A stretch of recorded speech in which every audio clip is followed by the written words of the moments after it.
What's going on, everybody? I'm back with another video. This video is going to be looking at Manchester City versus Norwich and some of Pep Guardiola's tactics in this match. So before we start, check out my books. They're both on Amazon now. The new one was just released and there's a link in the description to both of those books. So be sure to check those out on Amazon in the description below. So this video is also made using Keyframe and there's a link to Keyframe in the description as well. Let's get right into the video though. So for the most of the game, Manchester City were attacking the low block and they went with the same initial build-up structure that they did in their first match, but they had a little bit more variability with Cancelo coming in for Mendy and Kyle Walker coming in on this right hand side. With this, we see the 2-3 build-up structure from Manchester City, but we'll see now Kyle Walker had more preference towards the half space in his positioning. He was more likely to come deeper to join the first line of build-up, and by putting him in the half space, he also had more ability to make underlapping runs through the half space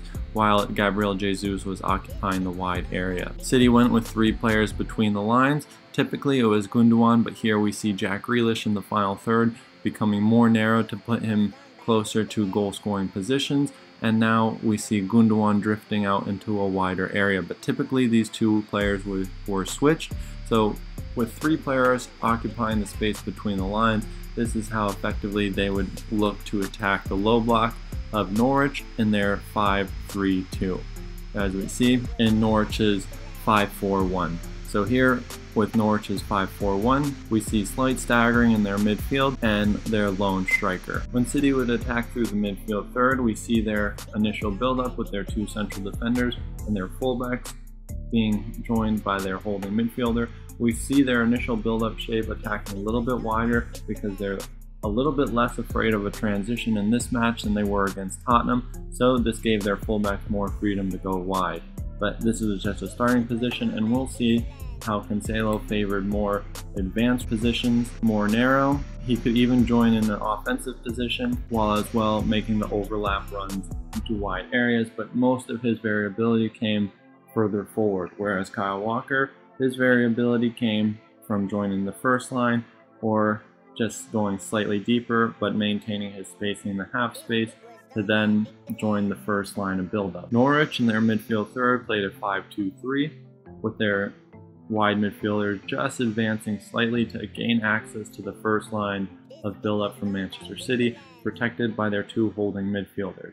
Then with the 3 central defenders, this gave them the ability for the defenders to jump to the space between the lines. When Manchester City were in possession, as they usually do, they looked to advance the ball with their central defenders, dribbling to progress the ball to try and attract a Norwich midfielder, then create space between the lines, as we see here with Ruben Diaz progressing the ball into the midfield third. Our wide midfielder is at a 2v1 disadvantage between Kyle Walker, and then the advancing Ruben Diaz. So what this does is it then creates space between the lines for the Manchester City attacking midfielders and their false 9. So by occupying these positions with 3 players and going with their single pivot, creates diagonal passing options into each of the half spaces and creates the vertical pass into the false 9. So this diamond shape gives them numerical superiority against the 2 holding midfielders of Norwich. Now we can take a look at the variability starting to happen between Manchester City and their team. So we still have Rodri as the single pivot, and he is connected to the 3 players between the lines for Manchester City. So now we see Gabriel Jesus here coming more narrow as Bernardo Silva drops into the wide position for him. And now we start to see the numerical overload on the left-hand side over by Jack Grealish. Gundogan, Jack Grealish, and Cancelo advancing. We have a 3-man wide structure that's able to rotate and manipulate the space in behind when attacking the low block. Whereas on this side, the space is a little bit larger because of the holding of Kyle Walker in the first line. So this gives them more space to operate in a more of an isolation situation, but on the weak side, very much an overload, focusing on creating space in between the lines, and with runners going in behind, it offers a very flexible solution to progression on the left-hand side. Now we can take a look at how Manchester City used their build-up structure to create numerical superiority higher up the field.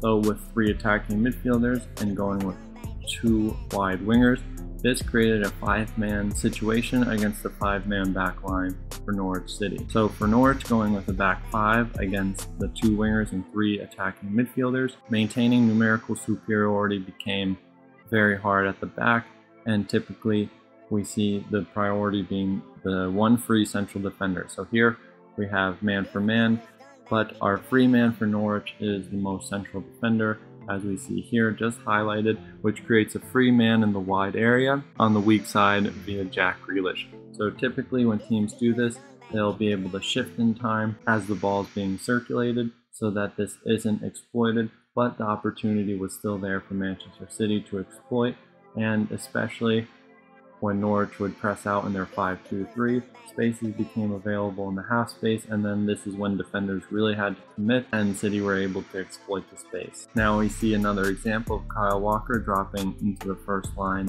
of their build-up, and now Cancelo occupying more of an attacking midfield player.